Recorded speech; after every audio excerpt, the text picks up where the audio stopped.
Have you ever wondered why a 7-time world champion like Lewis Hamilton can barely break into the top 10 in free practice?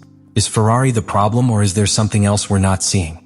Stay, because today we tell you the truth behind Hamilton's discreet Friday at the United States GP. Lewis Hamilton arrived in Austin, Texas, with more questions than certainties, immersed in a context that exposes one of the most complex transitions of his career.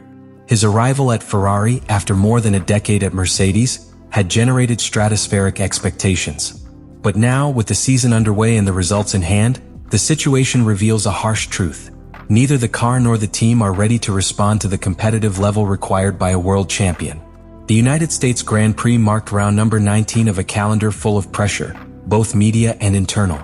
From his first contact with the SF25 in preseason, Hamilton hinted that it would not be an easy adaptation. But no one anticipated such a marked technical stalemate on Ferrari's part. While McLaren has opted for an aggressive evolution of the MCL39, optimizing the front and rear suspension, and Mercedes has introduced front aerodynamic improvements that have increased its competitiveness on technical circuits, Ferrari has made a diametrically opposite decision: freezing development.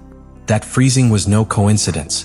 The Maranello technical department decided, even before the summer break, to allocate a good part of its resources towards the 2026 project. This means that the SF25 competes in a state of almost evolutionary abandonment. The only major updates came mid-year, focused on the rear axle. Since then, no new parts have been introduced in any significant way. And that, in modern Formula One, is a sentence of stagnation. The consequences are multiple. The car struggles to find the correct height off the ground, a key parameter on a circuit like Austin, where elevation changes and high-speed corners require millimetric balance. The SF25's sensitivity to external temperatures and available grip complicates any fine-tuning, forcing engineers to compromise overall performance out of sheer need for stability. Furthermore, tire degradation over long runs continues to be very high.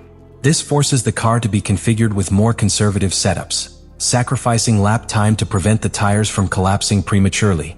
This context not only limits Hamilton's possibilities, but also calls into question the team's strategic decisions. In a season where Red Bull presents new aerodynamic packages and McLaren leads with authority, Ferrari seems to have given up on competing. The most alarming thing is that this technical resignation has not been explained publicly with transparency, which further fuels speculation in the paddock. Hamilton, for his part, tries to adapt. In recent interviews, he has acknowledged that he underestimated the transition process. He believed that his experience would be enough to master the new car in a few races, but the reality has been very different. The SF25 requires a completely different driving style to the Mercedes, and confidence takes time to build when the car doesn't respond predictably. Added to this is an invisible emotional pressure. Knowing that no matter how talented you are, you cannot compensate for such a large structural deficit with your hands alone. In short, this is not just Hamilton looking for his best version. He is a Hamilton who has collided head-on with the limitations of a Ferrari that is not competing at the level it promised.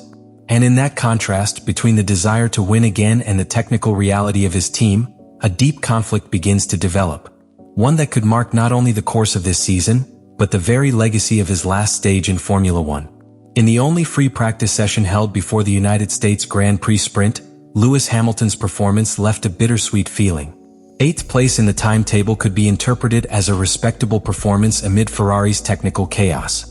However, a deeper analysis reveals a disturbing reality. This position does not represent a hidden strategy or a deliberate tactic. It is, rather, the reflection of a disoriented team that seems not to know how to get the best out of its car. Hamilton did not use the softest compound available, the C5, which immediately sparked rumors about whether Ferrari was hiding its true pace. But this idea loses strength when it is observed that even with medium tires it did not manage to get close to the pace of the leaders. The SF25 in this Austin-specific configuration showed the same symptoms as the last few races: excessive suspension stiffness, instability when going through high-speed corners, and poor overall balance. Corner exits were erratic, and the car seemed to float slightly under heavy braking. Dangerous behavior on a track like Coda, where the natural unevenness of the track requires absolute precision. Internal data leaked from the paddock indicates that Ferrari tested 3 different configurations during the session, and none of them managed to stabilize performance in all 3 sectors of the circuit. Hamilton reported to the team a constant feeling of loss of grip in the rear, especially in the transition between fast and slow corners, something that neither the engineers nor the changes in braking distribution could immediately resolve. Worse still, the telemetry showed inconsistencies in the electric power delivery of the hybrid system, with small variations in efficiency that, although minimal, affected the overall balance of the car on exits. On a strategic level, the most disconcerting thing was the team's passive attitude. While McLaren ran full qualifying simulations with long stints and configuration changes between each run, Ferrari limited itself to conservative programs focused on temperature management and validation of pre-existing setups. That is, there was no real intention to understand where the car was in relation to its competitors. There was no technical aggressiveness, no active search for advantage. Everything seemed to point to one thing: minimizing the damage. Hamilton, visibly frustrated at the end of the session, hinted in his statements that he still does not feel connected to the car. Not because of a lack of personal adaptation, but because the car does not offer a basis on which to build confidence. Every round is a lottery. Every curve a question. Even his best split times were far from consistent. And without consistency, there is no way to build a competitive return. In short, what was experienced in Austin was not just another free practice. It was a revealing episode that starkly exposed the disconnect between Ferrari's aspirations and its operational reality.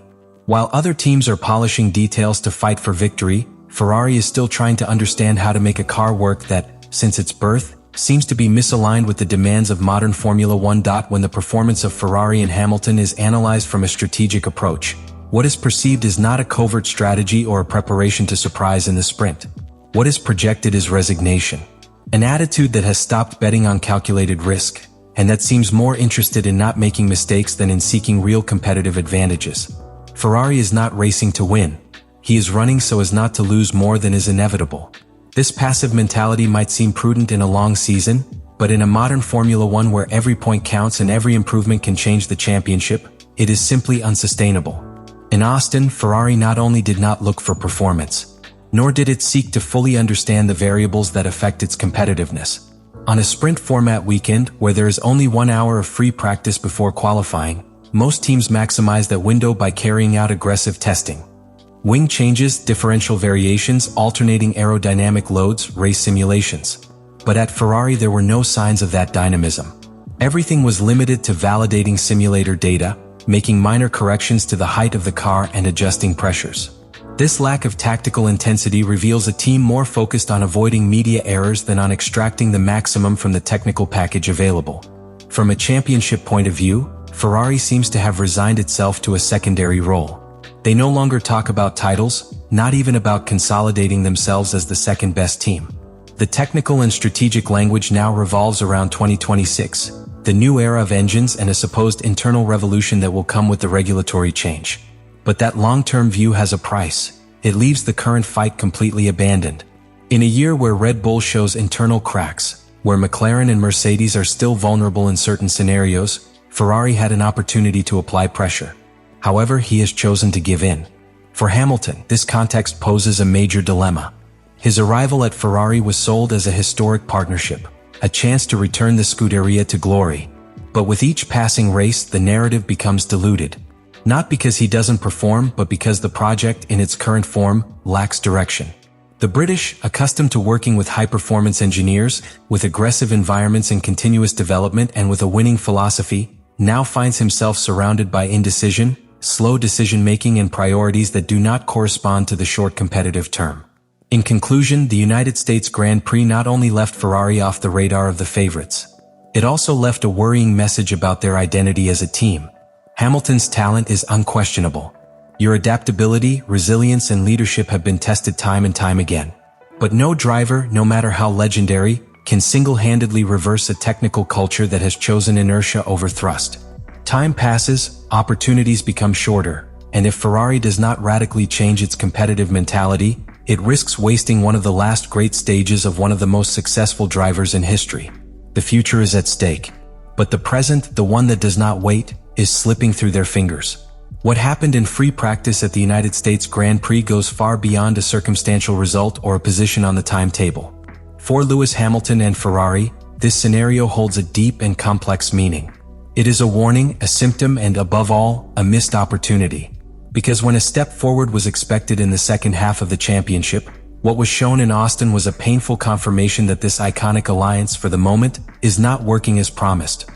What was seen in Austin is a mirror, one that reflects the technical deficiencies of a car without development, the lack of tactical direction of a team that does not react, and the silent frustration of a driver who has won everything, but who today finds himself trapped in a project that does not take off. Leave me your opinion in the comments, what you think about all this.